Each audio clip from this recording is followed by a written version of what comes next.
Fally a une manière de jouer avec la voix.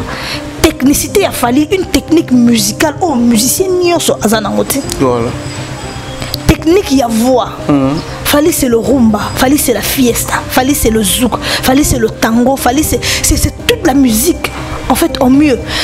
Il fallait quand tu l'invites Nani Nayo, il vient imposer le style qu'on appelle le Fally Ipupa et puis Fallinisation. Tala muta imposa R. Kelly qui Fally.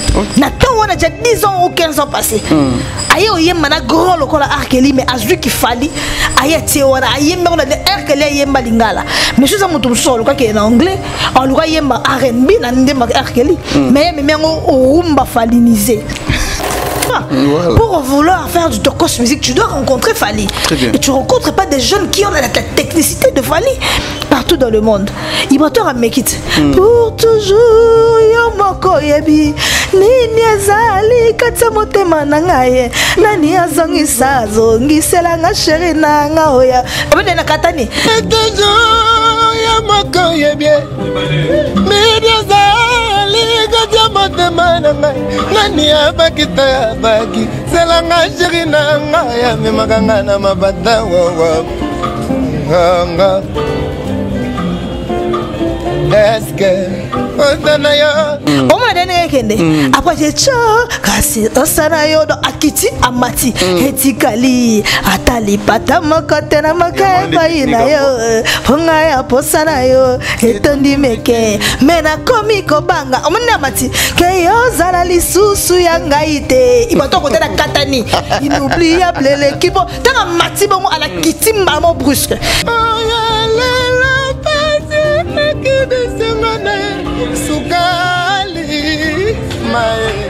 Yangana ye cho cho cho ngana kei nanga mutu nyoso en tout cas il va te faire bandela biso côté nini wala po asali en tout cas moi je lui donne 4 tout le temps à Fally tout longo la Fally excepté Fally tout longo la Fally ton seul ton chef d'œuvre tu épargner Fally na makambo est-ce que ton chef d'œuvre le roi baboule il y a des gens au badouta qui banzembo Fally za banzembo érotique à la thé ko le kaina persi et ça les bon bazamite ya mabe pour surtout c'est chéri fini kangali puta mama mosusu te na kolinga kaka yo ba wesh bana botami na Afrique ba botami na poto il fallait attirer micro bayembi liputa ah nani oyoka Cindy 20 ans plus tard nani oyoka yazo yemba nini nani oyoka Rebo.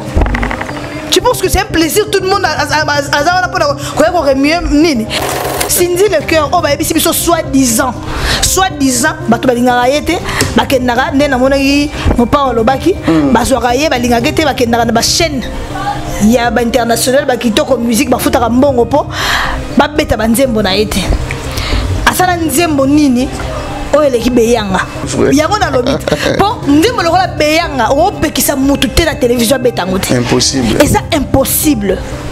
Oh beyanga mobali ya basi ozalaki solo champion mobali olanga liboso na zui na la vie nanga bolingo yanga tu comprends et ça ceux qui muta sali succès nengwana le roi mbile bela sala opekisa na Afrique te au bout d'un moment na ba radio nyonso Afrique ba beta été est-ce que Cindy za nzembo le roi beyanga to Barbara kana mazana nzembo le roi beyanga Bilabel tango yemba beyanga Bilabel tango yemba beyanga azaki par chero fait test ngazo yemba nzembo wana na boyi bala bomba na sai par chero beyu ciel azaki par chero donc ils ont raison te est-ce que derrière ça la succès le roi Monique Seka a ça déjà succès le roi Pierrette Adams et dans la chanteuse à Congo a ça succès le roi Pierrette Adams tout le monde Bilabel na chalamwana est-ce que ça va succès bah on l'a mis bali to bah parce que nous sommes sûrs que bah on va yemba bah on ça qui nous mato bah on yemba to bah on l'a boto la mi bali abato bah on yemba ni bah yemba ni ngana ni boy ça ma kambilo ni ba ba yemba oyo ata biso le to zate ba na biso ba yemba ngo ndenga na so ba banzemba ba mbidebele ba mama na ero chalamona yembi sa imposa biso chiluba na mboka to ba chiluba te to yemba banzemba chiluba mama mamujule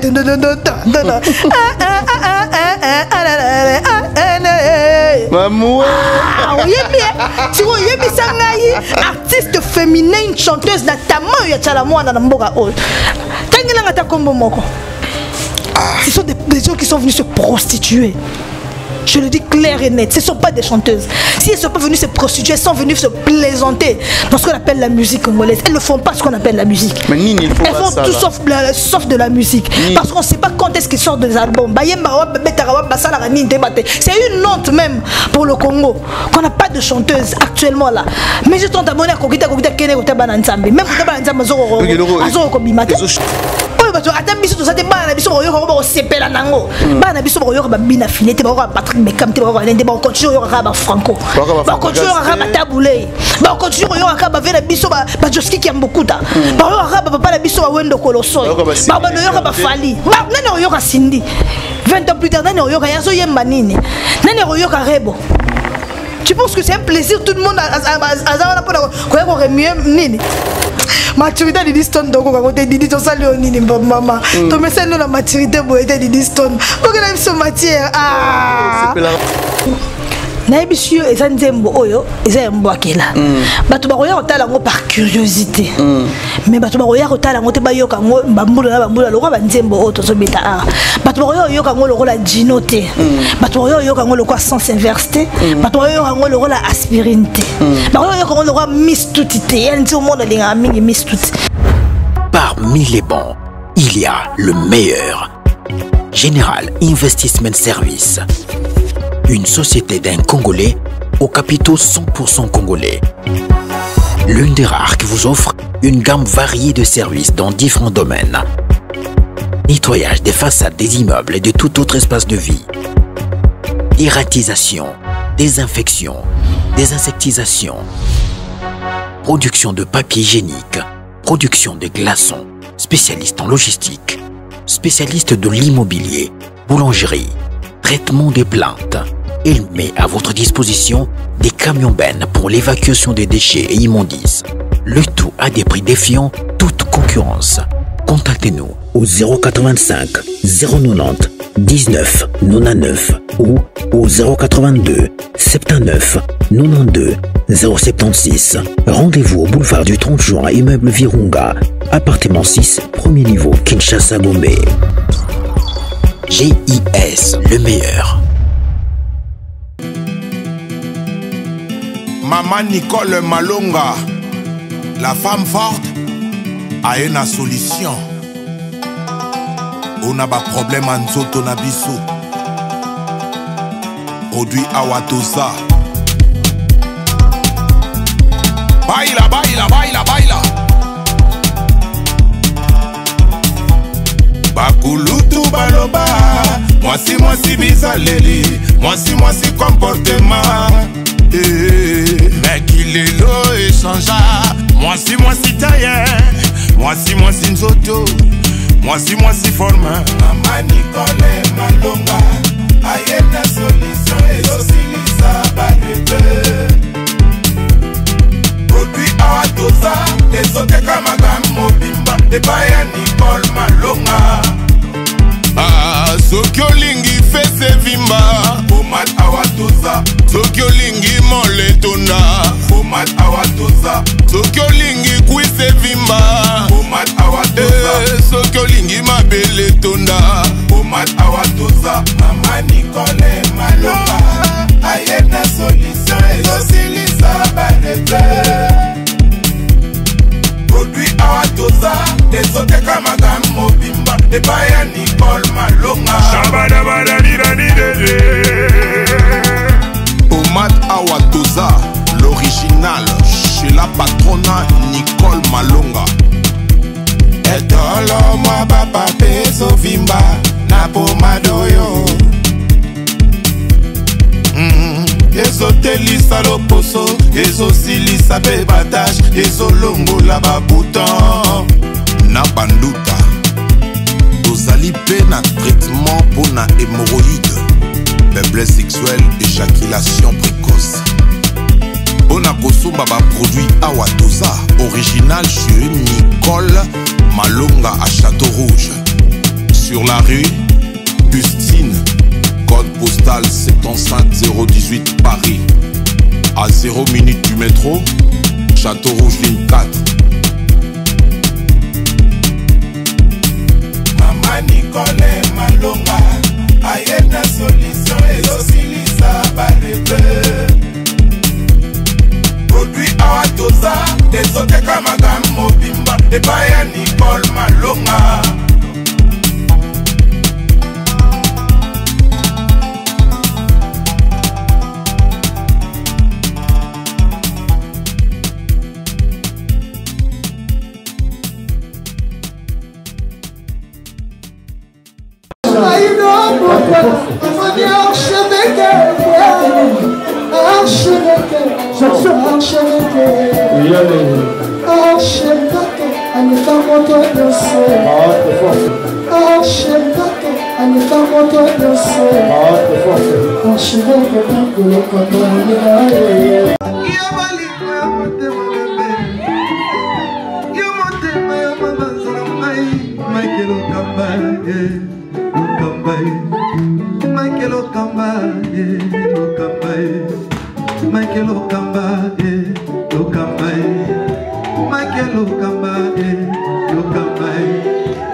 L'artiste, c'est l'improvisation.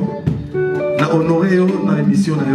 Africa Elengi TV, votre chaîne, l'incontournable, la star des chaînes.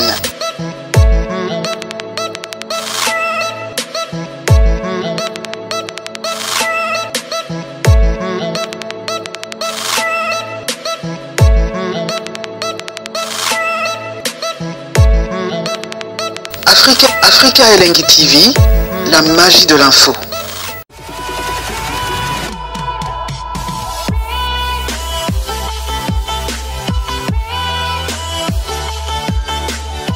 Bonjour, bonsoir à vous, ça dépend à l'heure à laquelle vous allez nous capter. Très ravi encore une fois de savoir que vous êtes tellement nombreux à nous suivre en ce moment sur Africa Elengi Télévision. Un grand merci déjà à nos abonnés fidèles, bateau ba partageaka et puis bateau ba commentaka surtout ba vidéo na biso et salara biso énormément bien. Ba remarque ba reproche na bino yango rosala ke to bongisa musala comme il faut. Merci surtout na bateau ba soutenir biso de près de loin. Grand merci déjà à Dada Olongo na Suisse pour la benara maman sociale Dada Olongo, merci pour tout. Merci aussi à Maître Gaël Kiziki, les connaît en tout. J'ai pu aussi à les boss JB Kumaluta, les vrais pétroliers de Dallas. JB Kumaluta, merci pour tout. Merci aussi à maman Karine Bionsaka, Karine Bionsaka cosmétique, bientôt na Kinshasa, produit importé. Merci pour tout. Merci aussi à restaurant Yolo Ezo na Dallas chez Maréchal Souvé et ça, c'est-à-dire que kuna baliaka bio sokoza na Dallas au côté qui restaurant Yolo Ezo c'est Coco Makité. Vraiment un grand merci aussi à mon ami Megra Mangwana, les banquiers. Merci vraiment na bateau tout Rolanda biso bateau bazo partager ba commentaire na bino surtout na zanango bosenga na émission lelo na zanga moté na plateau lelo na mbeli bino Lisa la Queen avec qui tu remets vraiment reçoit tout sauf rien aux actualités puis à Rosalami est placé à répondre à la question à Bissot tout sauf rien rechanter ça derrière la caméra soit aux amis moralanga à fond la Bissot et au ça là vraiment bien là j'ai dit déjà bonjour à Lisa Queen. Bonjour Kérit, comment ça va? Oui ça va bien. Bonjour à tous les téléspectateurs du monde, ça va, je vais très bien, merci. Bien habillé hein? Merci l'honneur. Ralph Lauren hein? Ralph Lauren. Donc ninga la beti ba Gucci boy. Anga pela gena ona ninga Ralph Lauren. Ah. To mega kama le ninga fils de beti ba Balenciaga. Ninga Richard Salati Baba. Voilà, sinon boni évolution à Makambo, boni Makambo tout c'est bon. Oui ça va, tout se passe très bien. Ah bon. Voilà, maintenant Orlando partout dans le monde, les accueille. Oui, Michel Lelo a dédié on a ba warrior ya Chypre pas ba Didier Alonga, na ba warrior nyonso o basaka na Japon et pas Cédric Obobouya ba warrior ya Irlande pe na so m'appelle la bino dernièrement l'émission de Saïna Kérit je vous dédie cette émission de ba warrior ya Japon ya Chypre na Irlande na dédié une émission lelo. Ah bon. Voilà Mais si... néanmoins maman pasteur Rita. Voilà. Carmel. Moi, pasteur Rita Carmel, l'église Elikia. Elikia. Toujours quand vous avez des problèmes, n'oubliez pas, appelez maman pasteur Rita. Ton sa numéro naïe tout au long de l'émission. Église Elikia. Kosola basala nzambe sala rabia. Très bien.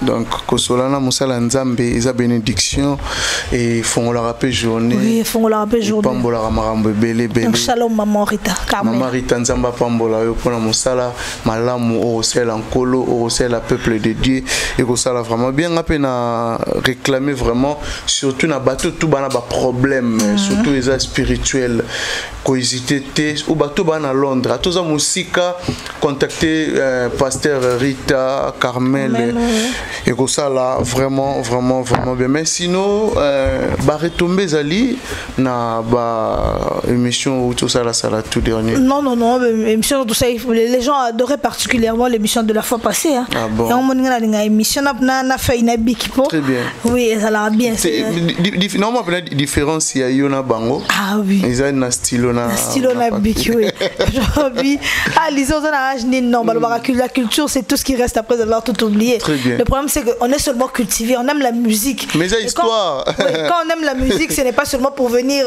tout à la bordure. Il faut se renseigner. Voilà.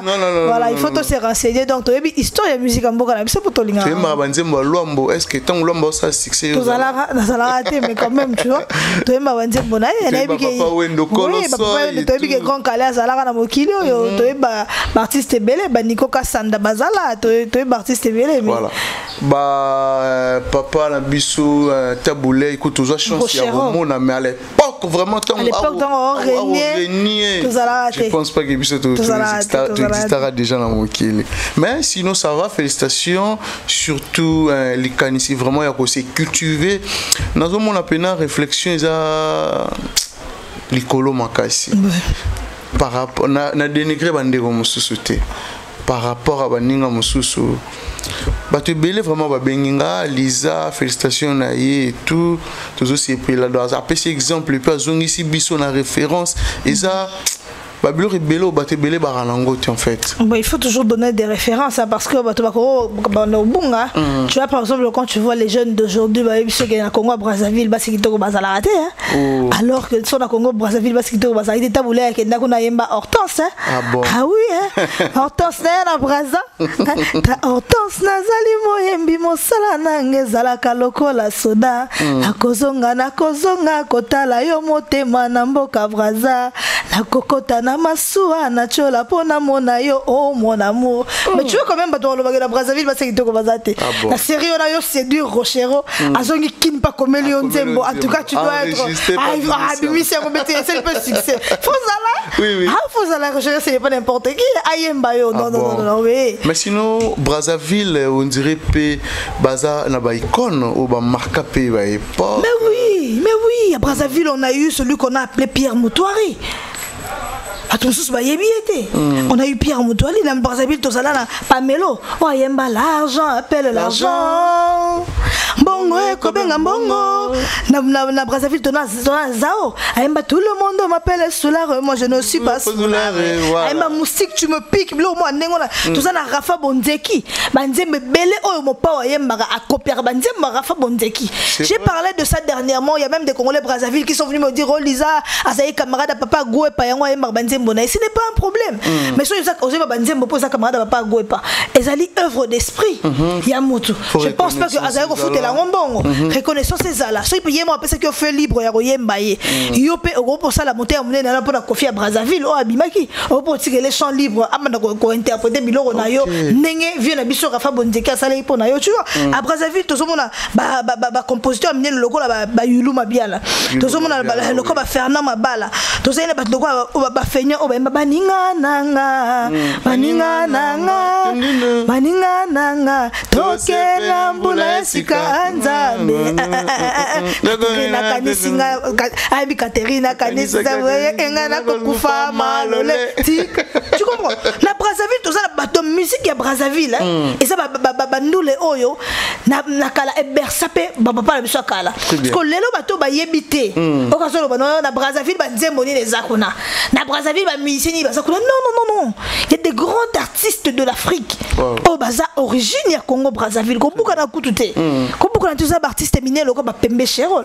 Ouais. Oui, ba Pembe Chérol bazali ki na Congo Brazzaville. Il faut la cultiver aux hommes. Na Congo Brazzaville on les artistes baza ya jeté. Donc les gens ne doivent pas venir dire n'importe quoi. Oh Brazzaville ba c'est kitoko bazala raté. On a Brazzaville ba musicien ya malonga bazala raté ba yemba nini. Brazzaville, il y a des artistes, il y a eu des artistes. Ceux qui sont allés là-bas au Sala, mais fort, mais dans le temps passé, vous allez savoir que une partie de l'Afrique d'ailleurs, même ici à Kinshasa, on a été bercés, nos parents ont été bercés par la musique chantée et composée par les Congolais de Brazzaville. Très bien.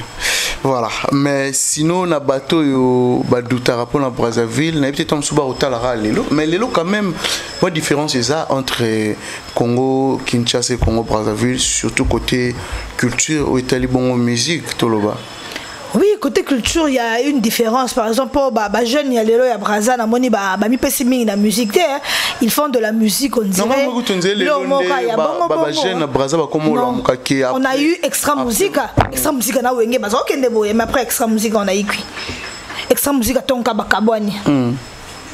Rogam Tassala qui a tenir musique à Brazzaville Nathan mais les jeunes on de quoi petit Fali banani to babina fidé dans la génération ba Fali dans la génération ba Fali à Brazzaville il y a eu personne la génération ba Fali ba faire na Brazzaville to zuité parce que ba roga baza tant mon kona wenge musique na ba jibe na ba wera ba roga baza na temps na ba jibe roga za ki koto wenge 4 côté kuna extra musique mais na to ba aigle ya ba faire to zu mutu temps ba Jackie to zu ba tele Congo Brazzaville aussi des Doudoukopa. Tu vois, tant extra musique. Donc, les jeunes, déjà c'est une génération perdue pour cette génération. Désolé, donc, dans ce moment, les jeunes, il y a des petits Fali, il y a des jeunes, Tidiane Mario et tout. Ils ont cartonné la Brazzaville, j'aimerais les voir. Donc, voilà. Ça, la fierté, c'est qu'il y a musique. Et on pense qu'on va pousser musique, il y a Brazzaville encore plus loin pour la monnaie. Tidiane Mario, on va en Adidas. Tidiane Mario, non, la monnaie, il regarde déjà dans la période des Bajibé na Bawera d'être quand on parle des jeunes et ça on dirait entre Tidiane Marion dans la mort combo Diesel Goutti voilà entre Bango Balé Moro Bango Beta na arena et on félicite fait tout pour que la musique il y a une fille qu'on appelait Michael na Brazzaville moi na Pierre Moutouari Michael je suis tombé c'est moi mouké bayema tu te rappelles de la chanson ba bana bandengwa ba musique et ba jeune ndengwa on a besoin de ça on a besoin de blocs. Le Congo Brazzaville, les amours comme la musique. Que les gens peuvent parfois ignorer. Ça, me belé, c'est bien bien na Kinshasa et Outakuna. Mon pacho, Tozobina, même les mon pacho, Tozobina, l'Afrique, et Outa Brazzaville. C'est des pas sous-estimés. Voilà. Chaque jour, créer un cas. Vraiment, Brazzaville, il faut avoir conscience, moi, on dirait moi, concurrence entre Bissona Bango. On ça la benda sous culture qui est plus loin et on ça là vraiment bien. Donc Congo Brazza, Congo Kinshasa, Mboka Moko, Nenge Tolobara. Oui, Mboka Moko. Kaboli. Les fleuves. Fleuve et Kaboli. Sinon c'est le même pays. Oui. Bissot Lingala français et tout. Oui. Donc Kufa pona Jean-François Ndenge talanga na pasi ya bolingo. Talanga na boile ya la moulou. Talanga na komi peneso que yaliwana onze baroka to posele mbala na koboma nzoto natika mokili oyo na koboma nzoto natika mokili oyo pona ye donc c'est roga prestation à roga mais apparemment on dirait tisiko yo moteur longola roga zate ndé le loto mona il y avait des roga za ikona na musique ya Congo mais le ba fali pe ba yeba s'impose. Moi je me dis toujours que Badoutarapo pourquoi ils ont lâché l'affaire en fait, pourquoi ils ont lâché l'affaire. Extra musique c'était quelque chose de bien, même s'il y a eu dislocation, chacun devait se retrouver la part naïba encore on dit que la roga charge la musique n'y a sauté. Ils ont laissé toute la charge à roga. Mais Nouvel Horizon payé hein. Ah, bah, Nouvel Horizon Oui, Baba Mbappé, sa musique a bien. Sa musique a bien. Ah, vraiment, faire un petit coucou. Nouvel Horizon. Donc, ils ont groupé dans travailler dans Roga, Kabwana. Alors, c'est pas Roga. Bango Basalipé à Bango. Extra musique à Nouvel Horizon. Ah, extra musique à Nouvel Horizon, ok. On va toujours écouter. Hein. Ah bon, voilà. Merci. Quand la musique, elle est bonne. Elle est bonne, hein. Tu peux, son musique, elle est bien. Elle est bien. Oui. Voilà. Merci beaucoup, Lisa la Queen. Parlons maintenant des Fally Ipupa. Évolution, il y a billetterie à Lyon et puis à Bordeaux. Pour Namoni, il y a un ami au Abenga Lelo Ipsinga bientôt là dans quelques heures ou dans quelques jours. Ouais. Ou dans quelques jours, tu as déjà à Lyon. À Lyon. Oui, à Bordeaux. Donc c'est qu'évolution. Dans tous les deux salles, tu as moins de 200 billets. Oh. Ouais. L'évolution, de billets. Il y a quelqu'un qui dit merci à tous les warriors du monde. Et merci à, même si vous n'êtes pas warrior et que vous êtes fan de la bonne musique, je vous remercie. L'amour de la bonne musique. Voilà, que vous soyez du Gabon, que vous soyez de Congo-Brazzaville, que vous soyez de l'Angola, pour aller en Bangolais, à tous les Angolans qui habitent en Paris, là en France, monte brigade après compose billet de Fally Ipupa. Ah bon, Angola, non? Bon tarde, bonne nuit. Faut apprendre en portugais au ça là vraiment bien. Voilà. Fally Ipupa aussi le 30.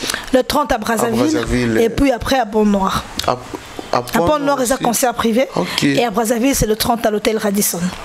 Hôtel Radisson, Brazzaville, Aigle Royaka, c'est comporté nini, Bayaka comment. Oh mais ça, tu sais, à Brazzaville, les Amboga, c'est le pays de Fally Ipupa. Il a toujours été bien reçu. Il a des maisons à Brazzaville.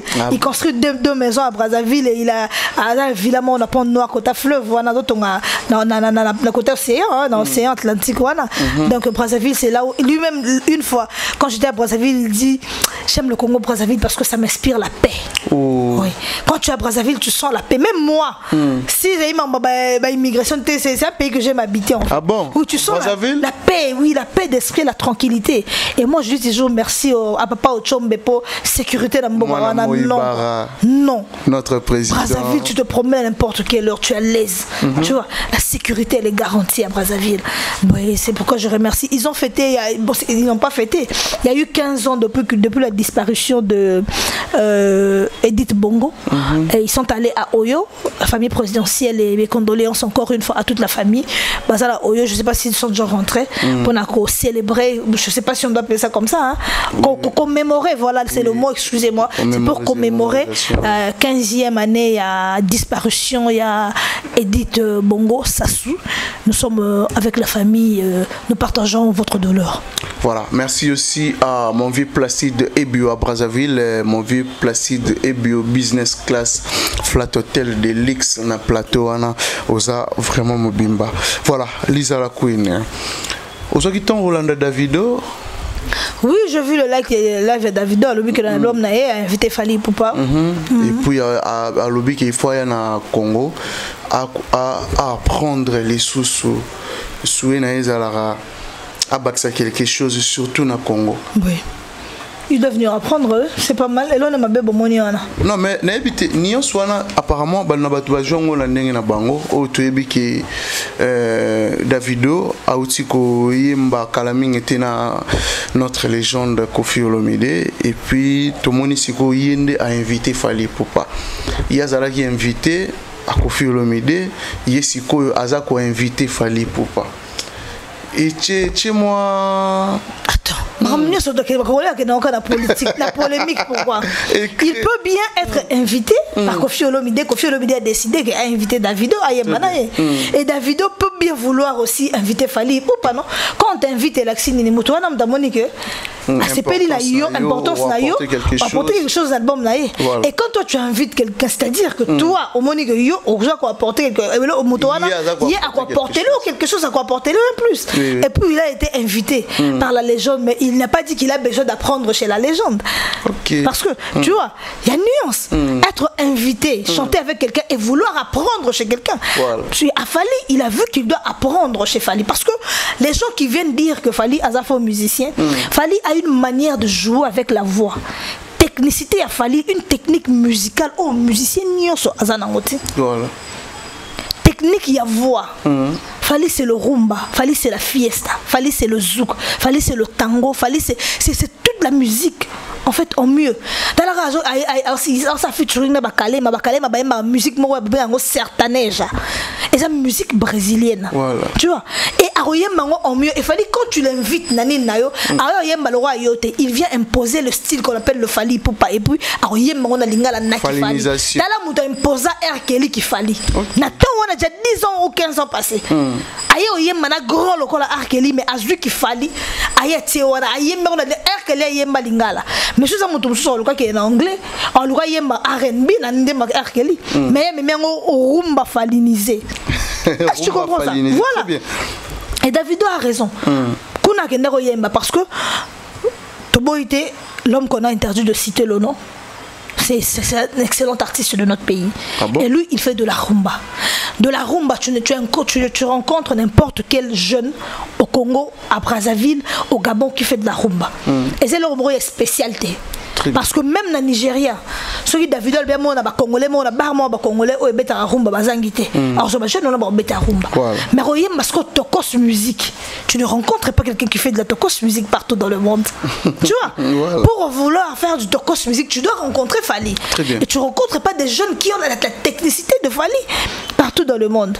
Il va te ramener quitte. Pour toujours yo moko yebi nini azali katsamote manangaye nani azongisa zongisela nga chéri nanga oya obena katani omona dene kende après cho kasi osana yodo akiti amati etikali atali pata mokote na makai baina yo ponga ya posana yo etondi meke mena komi kobanga omona amati ke yo zala lisusu yanga ite ibato kote na katani inoubliable l'équipe tanga mati bongo ala kiti mamo brusque yanga na ye cho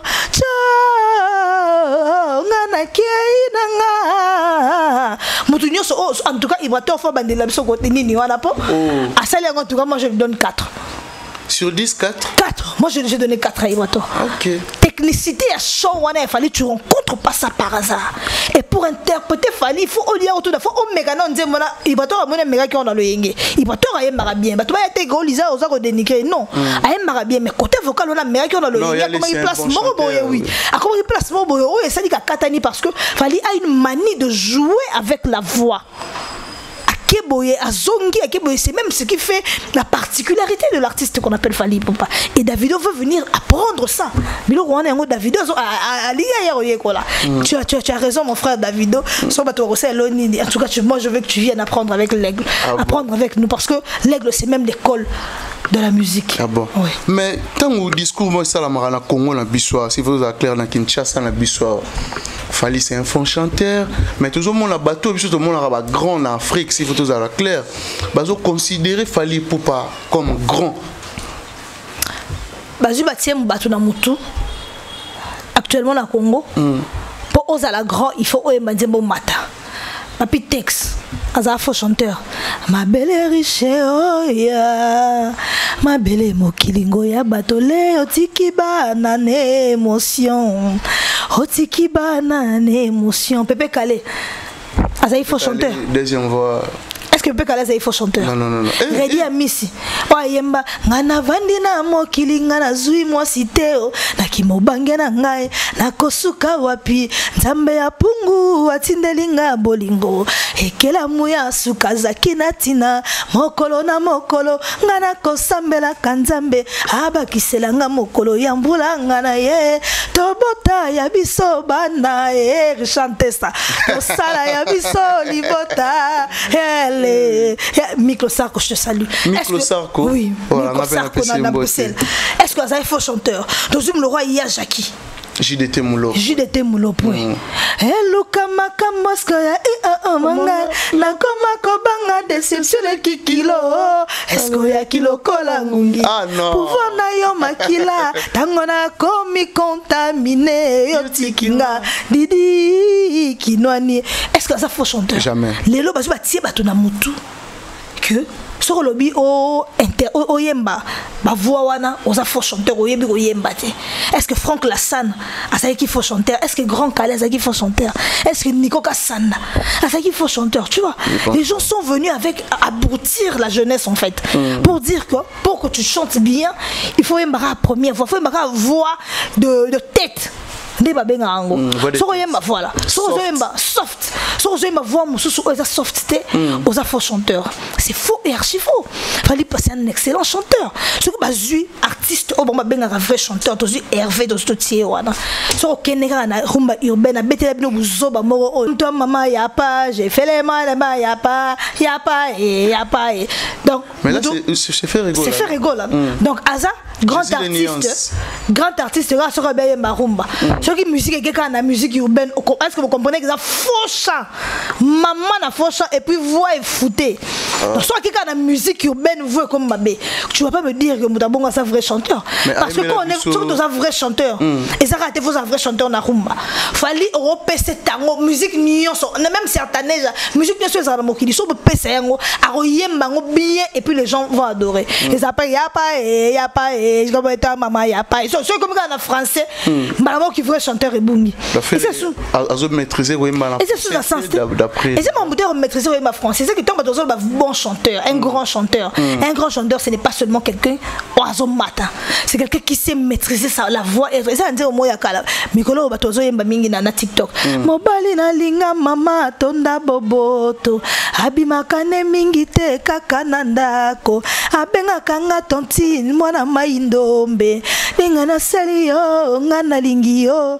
Ata basali nyonso na sina lula yo. Ezanje bo empire bakuba. Lelo na zuyanga mobali ma famille sepeli. Na longoli bino soni ne vise na nga mama e. Oko sanga teke musicien yemango batobe bazo yemango eza empire bakuba papi texte ba yemana papa moboye. O même biso so tozo betanje na TikTok to papa na te. Oko sanga teke papa na za faux chanteur. Bato ba yebi papa na yenze na batira nga na commentaire. Oko sanga teke za faux chanteur. Faux chanteur ce n'est pas parce que mtazo yemba deuxième troisième ma voix assez. Faux chanteur c'est quelqu'un où ayebi ko respecter gamte. Fali c'est un très grand chanteur, un très bon chanteur qui a eu respecté gamme et qui sait jouer avec la voix. On peut essayer qui mongo à Oyemba, Oyeli en anglais à Oyemba, Oyeli en français à Oyemba, Oyeli qui soukou à Oyemba, Oyeli souki la nini à Oyemba, tu vois. Les Congolais bah tu vas ko basolo makambo ba ça maîtriser té. Et a dit que mutuza vrai chanteur na rumba, soka la pesioka R&B awa. Osamba ko ki souté. Faut chanter en déo. Ah bon. Voilà, merci beaucoup Lisa. On a habité programme a fallu pour Panini Soussou, il faut. Non, on a Brazzaville, dans un cas on a Brazzaville là à part Barène quoi. Tout ça Brazzaville na pour noir et puis je crois que l'aigle sera à Kina. La répéter Djaba Mission, répéter chaque jour lundi vendredi de 10h à 15h30.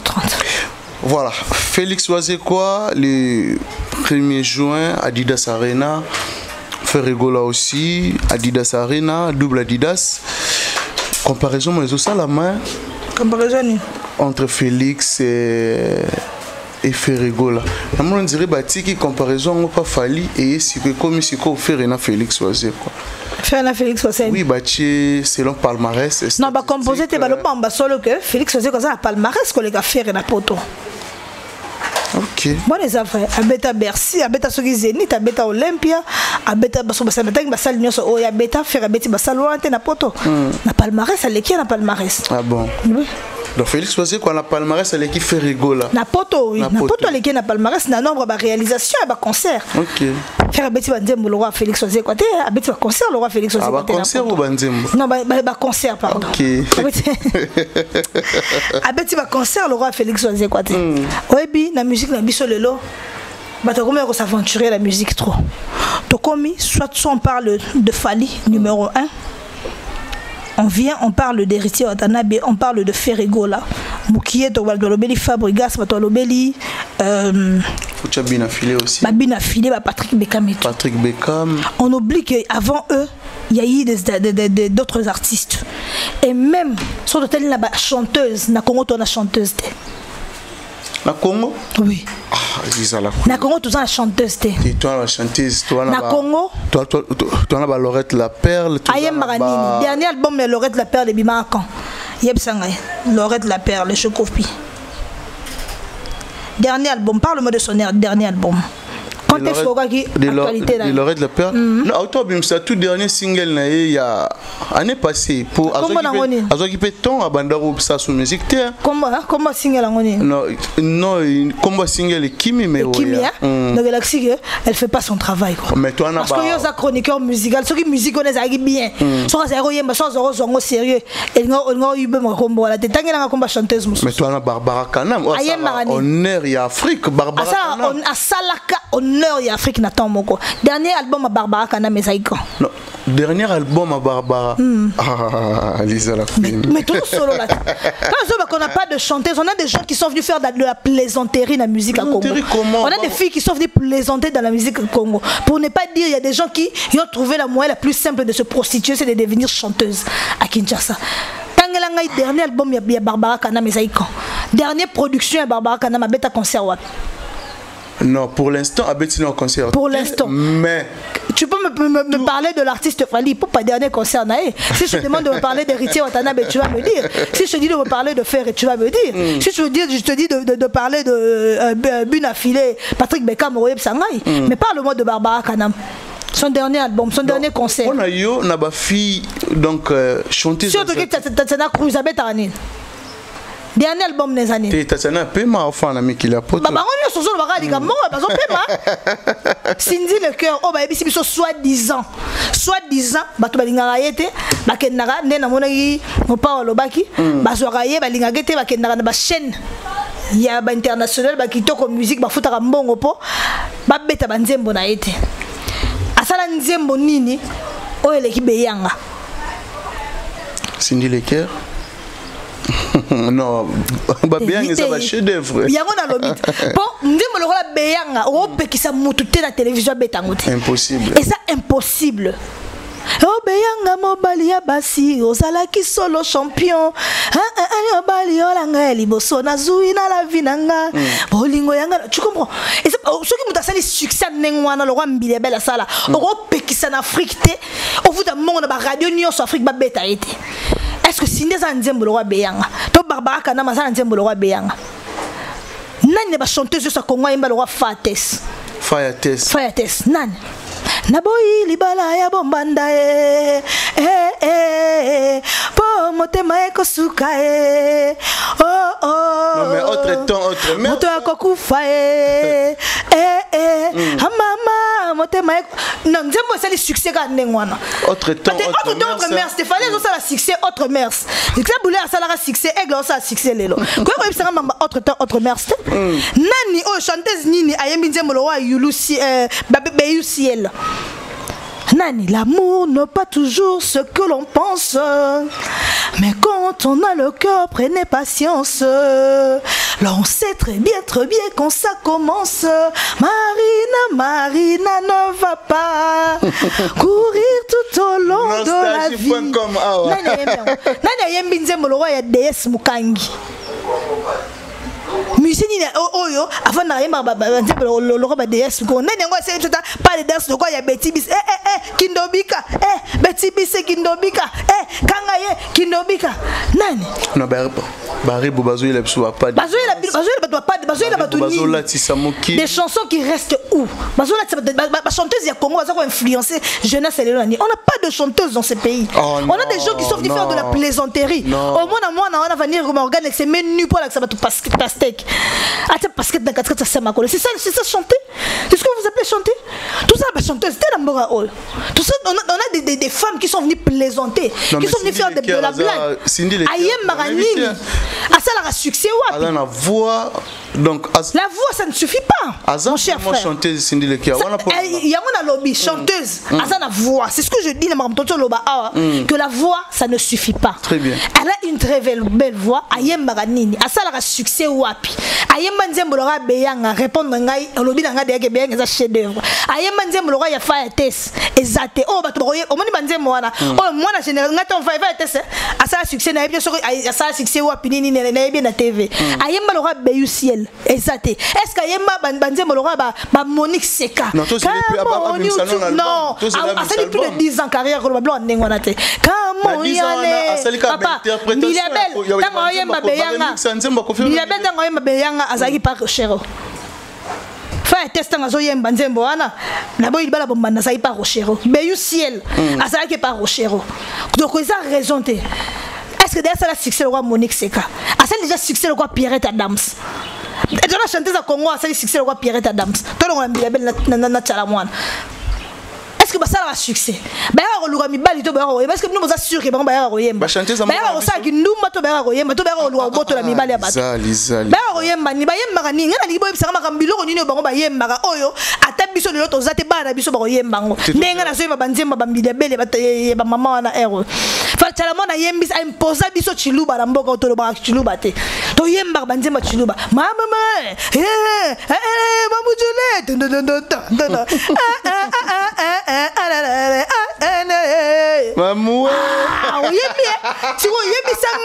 artiste féminin, chanteuse d'Atama, ce sont des gens qui sont venus se prostituer. Je le dis clair et net, ce ne sont pas des chanteuses.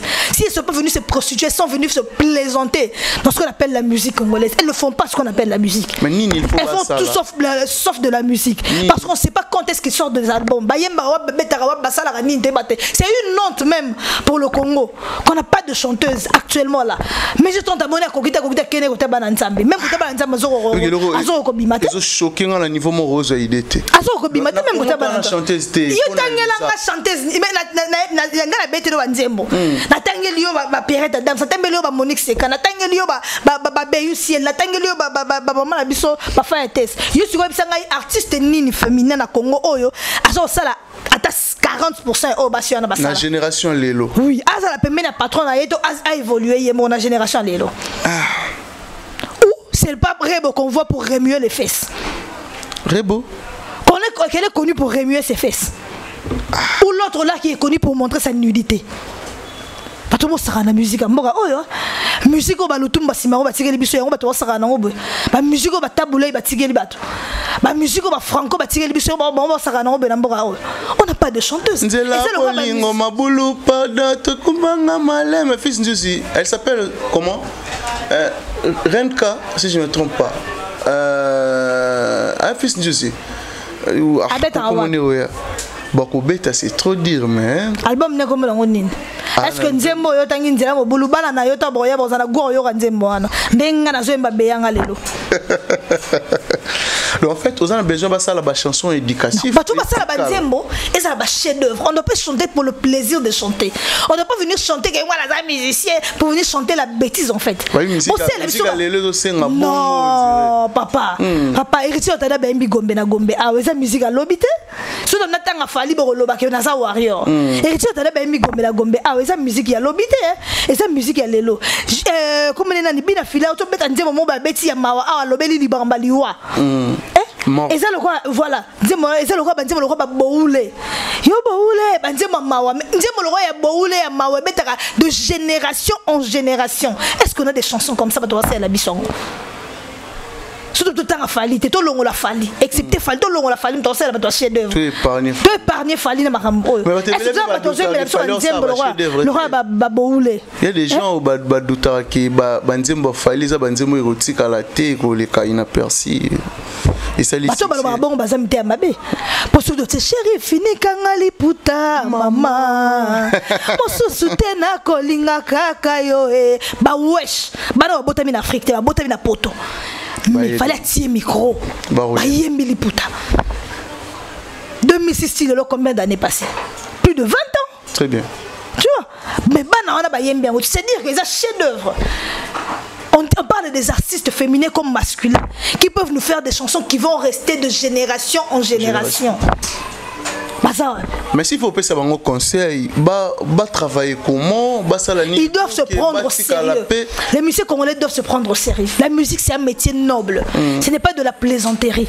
Ne venez pas parce que vous êtes en carence des femmes, vous êtes populaire, comme un musicien. Ne venez pas pour venir publier les enfants des gens, pour voir des nudités, des enfants des joies dans la facilité. Ne venez pas, vous êtes musicien et puis vous êtes devenu TikToker comme je vois Gas Mawete et Inosbi. Vous n'êtes pas TikToker, vous n'êtes pas Botosa, vous êtes là, vous êtes artiste. Quand vous êtes là, à part le théâtre, sur la TikTok, vous voyez, mais la yoka. Pourtant, les il y a un Gas Mawete qui est passé ici, il y a Inosbi qui est passé ici, il y a Patrick Bekam qui est passé ici, il y a Buna File qui était là. Il y a Rebo Zalaki, il y a Vani Morgana, on a eu ceux qui ont tout le temps à Komboana. Ceux qui Renka.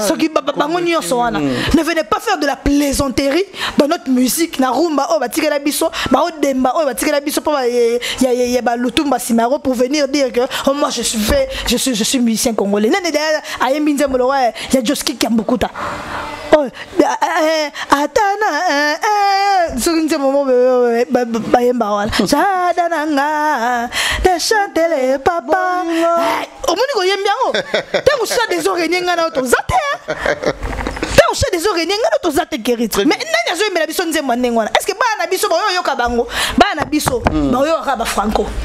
Bana biso ba yo zaiko sekina balobina tikanzela yango na mekina benda nzoto kasi uta lokolo kende omema molimo na ngai nyonso mbala moko zeki mwinda ya motema na weli fidelité kede fami batuni ngatina na kokondo na pesa ya nini OK zaiko langa na nezo yembe biso nzembo kwa zaiko oyo kata biso do to zate. Je suis sûr que Dieu même pas Simon Dieu aussi là.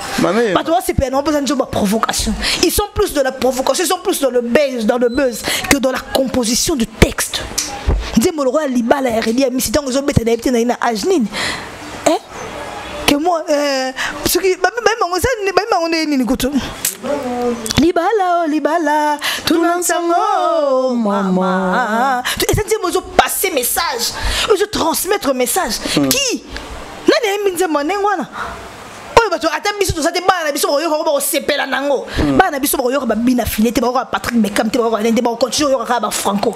Ba continue ka ba Taboulé. Ba continue oyo ka ba vela biso ba Joski qui ambokuta. Ba oyo ka ba papa la biso ba Wendo Kolosoy. Ba ba oyo ka ba Fali. Ba nani oyo ka Cindy. 20 ans plus tard nani oyo ka yazo yemba nini. Nani oyo ka Rebo.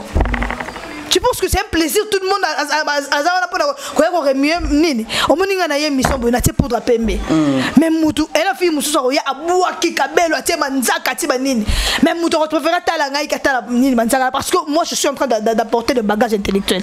Est-ce que bana na biso ba yo bango 50 ans plus tard ba musicien va ça lelo ba to yo bango bazali c'est ça so boyo ça musala bato Moussala mo bien.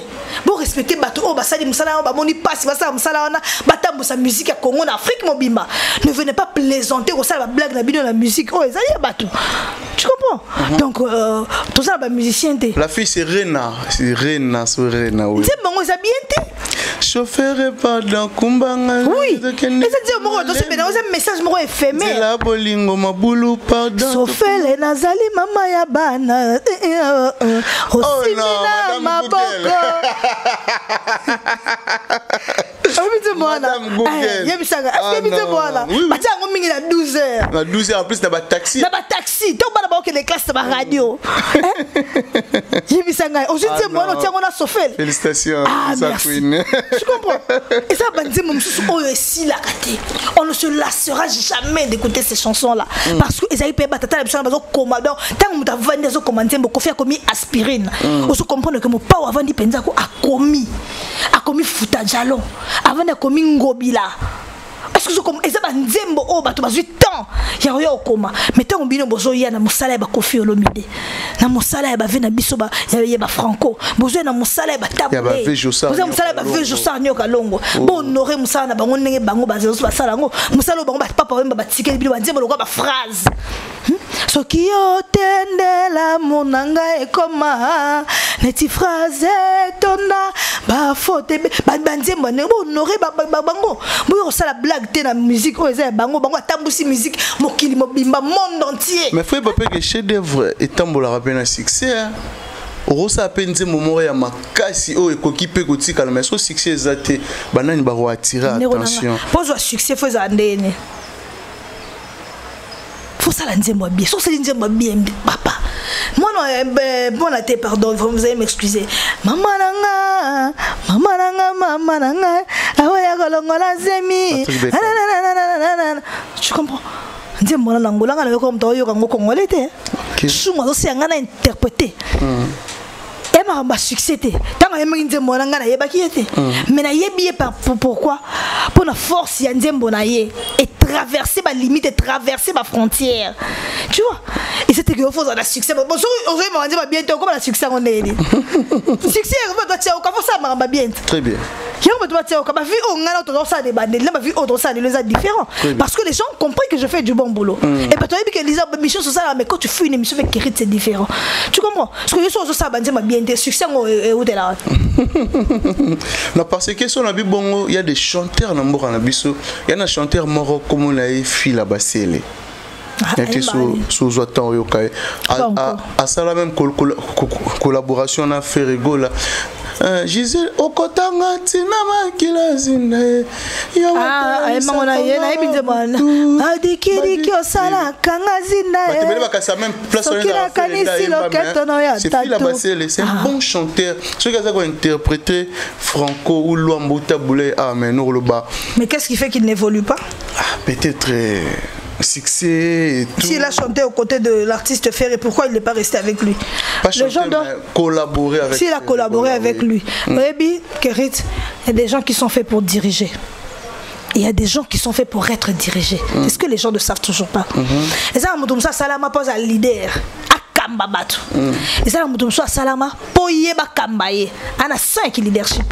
Quand tu vois que tu es bon, et que c'est que yo tali que yo qui leadership et ça pour na yote, évoluer, na c'est il y a elle il y a mutumosos. Est-ce que tu comprends? Très bien. Lelo biso za lelo romoro mutunyo so liga comme leader. Mutunyo so. Chanter ça mutunyo so lelo so comment ça na chaîne mutunyo ça asa na chaîne na YouTube. Parce que penser qu'il peut faire mieux que Mike Lokamba par exemple, tu vois. Or que ça la batu mususu. Oyo, ozo évoluer bien. Soyez bazar encadré, voilà. À côté de quelqu'un, tu évolues mieux. Oyebi un chanteur moi Yemba. Kadina senga ki se motema mama o Jompoy. Kadina senga ki se motema mama o. Ah non, madame. Jompoy. Il était beau. Soso eleli. Soso ekole lango ya o. Soso ekole la baleba kimindako. Simala mwango ngatongo ekotana. Tongo ekotana ondeko ya makambo. Basusu na bisengo, basusu na mawa. Wapi yo mbole o. Tu comprends? Est-ce que tu comprends? Très bien. Il était beau, gros, ayemba, avec une voix raffinée, mais avec une moto oyo, assez qui va kambaye. On a eu dit de yongo. Et ça partir à Yayogo Nenga na Eba Kinshasa Bandana Kitambo. Baninga e bandeko, boyokali saponge. Baninga e bandeko, boyokali saponge. Baninga e bandeko, Kinshasa Bandaka na Kitambo. Oh, Bana Kitambo. Bana Kitambo na pesi l'ombo. Tu comprends? Et pas la yende to Eba que Brazzaville bandana poto poto. Tu comprends? Et ça va voir tata wana oh non. Papa est là moana mais azaki encadré et c'est qui azala na zaiko tant alongo na zaiko il paraît que il suffit de connaître que na wapi akena pe vivre la musique na comme na vivre la musique atambola ki azaki artiste moko ako mais na orchestre c'était bien qu'il était talentueux tambola na orchestre si na ndenge nzamba yo benga donc c'était quelqu'un qui était fait pour être dirigé bien qu'il était talentueux tu vois donc sur ça le la yemoko et qui accroché Et malheureusement, il est parti trop tôt. Père son âme. L'artiste ne meurt pas. Merci beaucoup Lisa. Mais évolution, il y a Mamé sur le terrain et puis aussi calme, il y a Didi Stone pour l'instant. De message la maturité, beauté, va dire ce que réclamer Didi. Didi Stone. Comment elle soit Didi Théo, nous l'exception comme ça mature, to boy na biso. Biso message dans la maturité. Biso message la bêti au bêti. Biso mikolo se dotambola na na biso. Biso sur Instagram ya Didi. To mona boy ga lo mona tongo awanze o mobe salika bolo mobe lo kwa zo yemba me. Biso lingi ngata biso ngata komaka biloko wala. Taka sala maturité Didi Stone donc quand côté Didi to sali onini mama to message la maturité boyete Didi Stone pour que la biso matière c'est la temps Didi à sa takarana na biso to ça frustré to ça problème privé to ça ba piaka les tinga le 26 mars anniversaire na ngana mbongo mais la ta champagne te so ta Didi so lo la biso stress. Ah, le 20. Papi, le stress. Si vous, le 21, on fait l'anniversaire le 21. Non, mon fils. Oh là là. Le 21 mars, voilà, joyeux anniversaire déjà en avance. Moi, la Curtis, moi, la botte le 21, je n'ai même pas de quoi lui offrir. Bon, tu vas biso boété. Merci à cette équipe. La marambo boété présent les visons. Voilà. Mais évolution, maman Yenga, ça va pour nous?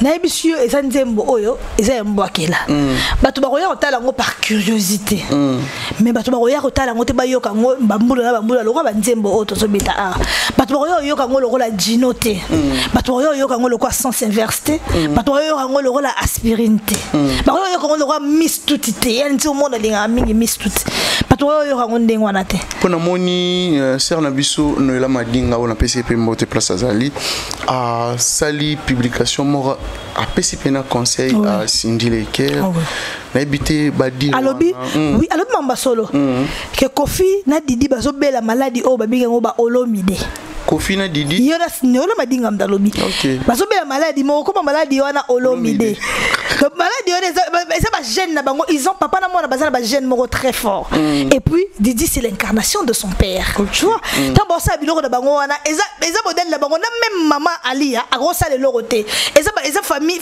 na bango na ndenge wana no même tante na bango za na cadre et c'est pas comme na bango voilà eza pas comme na bango to ya ko kota na famille na bango te eza ndenge wana nza masala bango bongo masala somo ndenge wana mo pa walinga kotumbola Didi alinga kotumbola ba kote masala ba problème o azo tumbola o c'est comme mutu so za mwasi ça l'effort yo ozala kati biloko wana isaka makambo to lobai a dernièrement parce que to yebisi ndeno na madinga lobi l'accès so mona na ya bien éduqué pour l'accès so yete osana yete alors kolinga tete mbaso kotumbola mwasi ozaki avant yo oya kokota biloko wana tu pouvais dire lo ngam so yemba nzembo wana ngai na oyemba nzembo wana te attention zayi oyemba ke ngona ndenge wana te na ndenga sagesse lo bato ba kozwango ka lo to yemba ngo ndenge wana alors pour mon respect pour ngai na zo ba msu ba mona ngeza du noela ba moda eza douce parce que c'est une femme intellectuelle et ça bato msu ba sa ba live na poto ba sa ba modu lo roi bisoté na yebi ko peser ba moté ba sa ko déborder bi ke mutato za star papa so ba finga yo eza elo a plaisir te ça la passe je comprends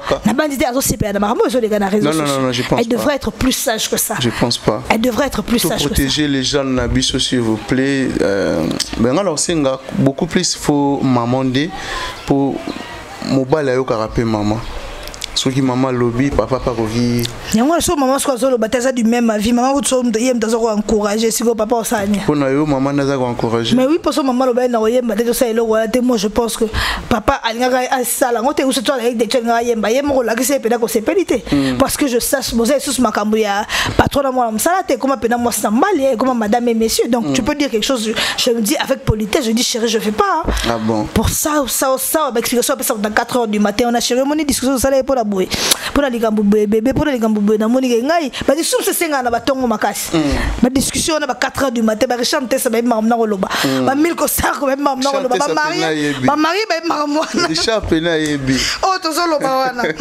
ça éviter mais Richard ça éviter mais Richard ba jojo mwaku na Canada jojo mamna koloba ya 4h05 ba discussion là koloba pena ge moni vieux chéri eloko wana to sa discussion pour la boyenga na moneli bébé ngana go yemba ngo detale ba répercussion ngo ezala boye asa mutu ba erreur mibali ba yoka batu mingi na erreur moi si vous en a stratégie erreur ne er mibali ba yoka batu mingi voilà et quand tu rappelles à raisonner non mingi à dire non à raisonner mingi mémoire ça non frère comme ça voilà mon gars ce bébé dans le studio dans le bété le roi na monika la sala on ngamo quoi ok chérie au protéger ngamo soit que ça la pété il y a on a l'obité soit amsu abangaki amsu bako exiger yo le bango na ninga politesse na douceur na 4h du matin mbale nga boyate donc on a salé yango et c'est que asepela ki nango pour moi signonso ay binanga kitambal ne osa masikité très bien moi signonso il peut faire mbal na ayebi oui voilà mais aussi on a Didi ni a gardé kaka atisi do eh biso mesani na maturité te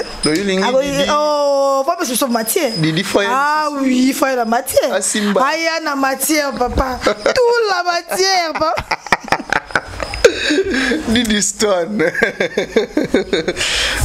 incarnation papa ah oui c'est l'incarnation de son père ami Boti nous ça au bote zara moi regarde na yo oui moi j'ai ma fille elle wabi elle so Lisa Piqué donc elle a Lisa moqué et quand je la regarde elle fait tout comme moi elle fait tout comme moi déjà c'est un téléphone pour ça la live na TikTok aïe ça pas moi elle s'appelle Graziella donc Graziella la petite beauté Graziella notre bébé voilà chemin de la gloire évolution sur le terrain je ne sais pas parce que tu sais qu'on en a yo quitté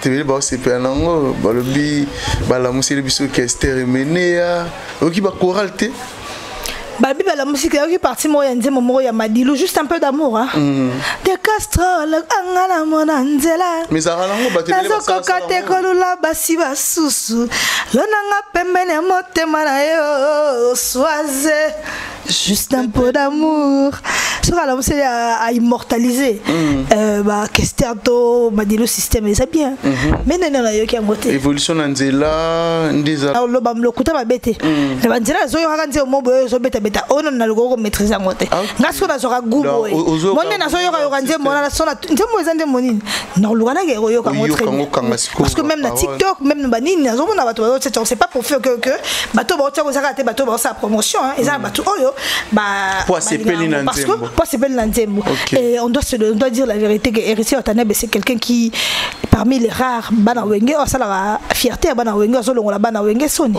oui zo longola wenge soni parce que actuellement wenge banda fali ati afidika bango divunga wenge na batata na ba mama na bana nyeso bina wenge banda bazo divunga ti lelo mais lui quand même a sauvera honneur wala ya wenge donc chemin de la gloire pour Noël qui dynastie ngai pona ngai chemin de la gloire oui.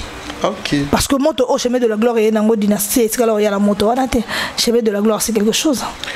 Voilà, mais tout le monde ba on a besoin presse ba réclamer ba là Héritier Boaki bangoté pourquoi c'est importance pas ba TikTokers et tout. C'est ce que je dis c'est de la plaisanterie pas que TikTokers ni.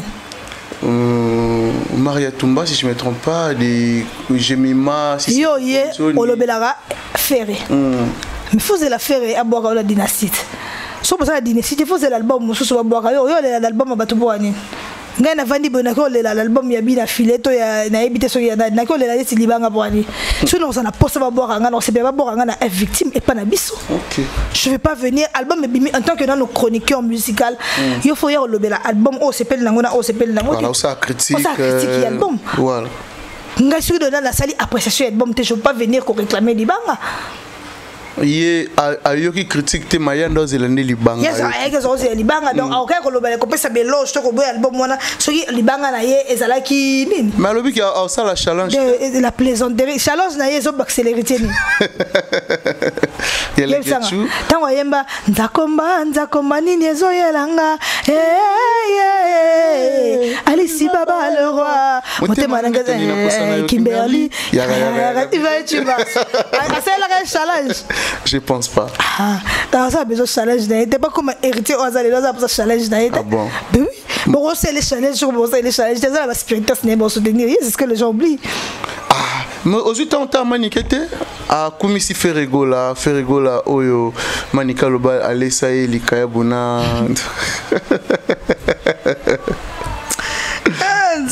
Abi félicitations à Ferregola, merci à les padres. Ah. Qui les arabes ouais on sait pas mentalement parlant Maniki Boyebi elle n'est pas bien dans sa tête hein.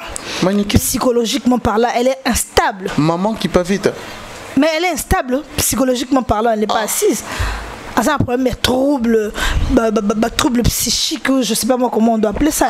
Elle n'est pas Madame Google. Elle peut te dire à 12h que tu es le meilleur et à 15h te dire le contraire. Hein? Ben oui. Elle n'est pas stable mentalement parlant, donc elle peut dire que n'a laissé quoi dans les cas où le royaume comme ça y a merci à celle là kabele mbongo comme c'est bon pour na ba concert azoki robeta et puis na ba visa robimise la bato ba concert que beta ba visa robimise la bato mais azo le place pour mais ça que vous comprendre maniqué azaki par fali na biso la victime akantseka que se retrouver par héritier héritier bengani héritier boyina a comme finga sur chemin de la gloire et comme chemin de la croix bon mon publication na et puis à mon quoi comme sur le raconte pas faire et puis na que faire au salé le roi migue a bengana ah oui OK ah oui a bengana alobaki déjà asa interview mo boy alobaki yebilo wana batune ba finga kaka OK so déjà finga kaka le conseil robé ça manika mécanique ou pas faire été bazo legetu ndo mécanicien ako ligane na yena legetu nde bakede ba bengana ba mibale pour legetu à vrai dire ça pela goloate OK legetu abande komisa faire banda carrière legetu a commencé en 2023 est-ce que c'est normal moi on n'a pas pervé est ça normal t'es la tenue so ça arrive vraiment gauloise gauloise c'est une femme Lisa soit ça qui gauloise est-ce que les gens qui gauloise alga ba comme ça fait en 2023 alga ba comme ça fait en 2020 a comme gauloise on gauloise on ya brusque boy na kimukolo alors so oyena ndaka batu na kimukolo ba ya malembe donc oyena ndaka batu na kimukolo tembala moka le pa do ya sous na batu mususu ke bana yona muto na bozo ya la popo bon oui voilà Lisa la Queen je pense que tu comme na souka ya émission na biso est-ce que la dit confrère non migenier maté bomi redi à Miss la présence redi à Miss ça ko lokate yo sepele nango et ce qui ndoki to le bon to sepele on vous andoki vraiment redi à Miss avandi on a solo batoke matanga redi et que faire redi à gag faire redi limbisa biso bato bazoya musala oyo na vulu bata so boye musala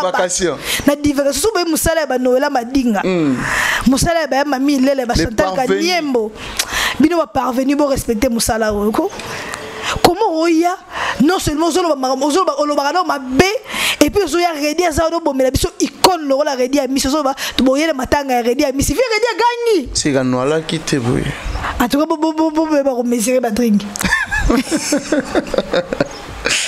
Avosi ma micro ba mesurer ba drink on ba moto le miso na été mais le wanga mais azaki étonné c'est grave j'étais choqué oh fils a couf fils aza wana mais on zoba boyele matanga fils redi tikuna ozo bomanga viva na moni fait biso adi londolé ba boko mendieu a gagné seki mais bon on se va comme mais comme dans ça yo robo ma yazo be pardon excusez ngai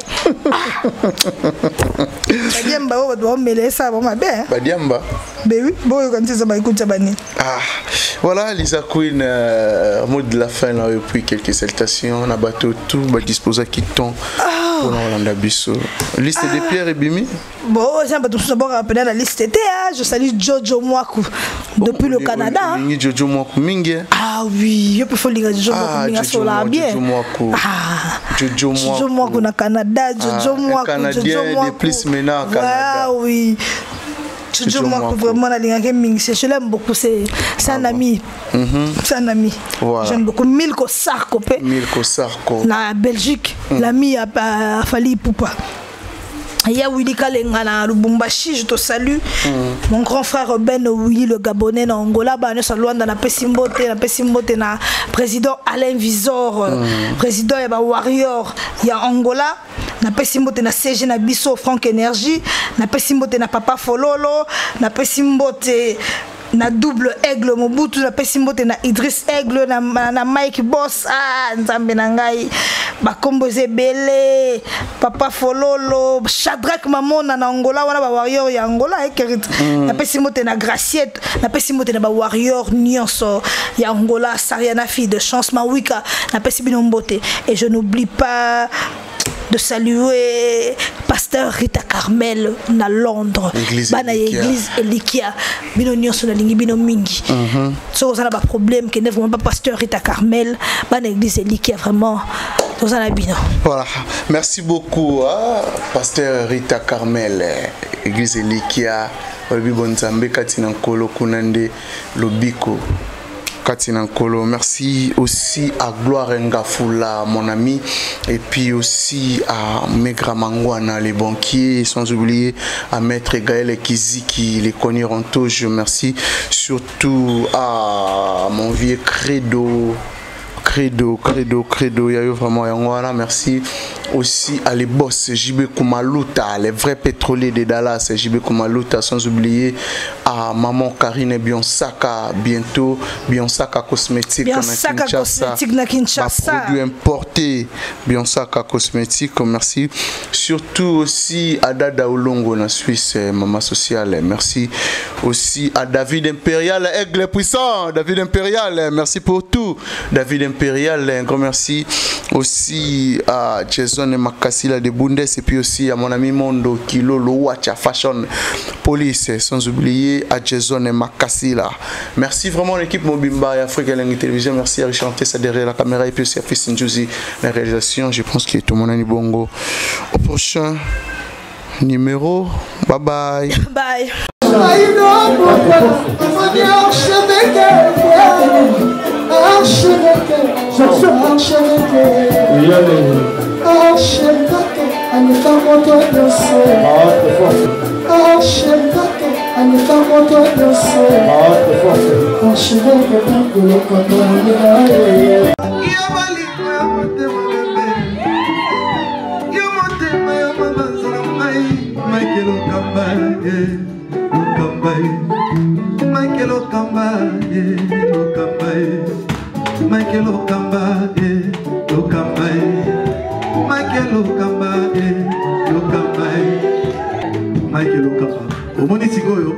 L'artiste, c'est l'improvisation.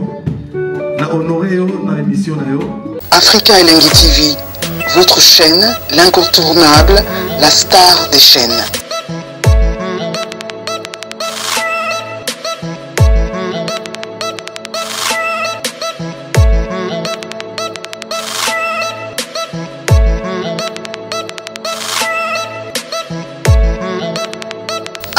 Africa Elengi TV, la magie de l'info.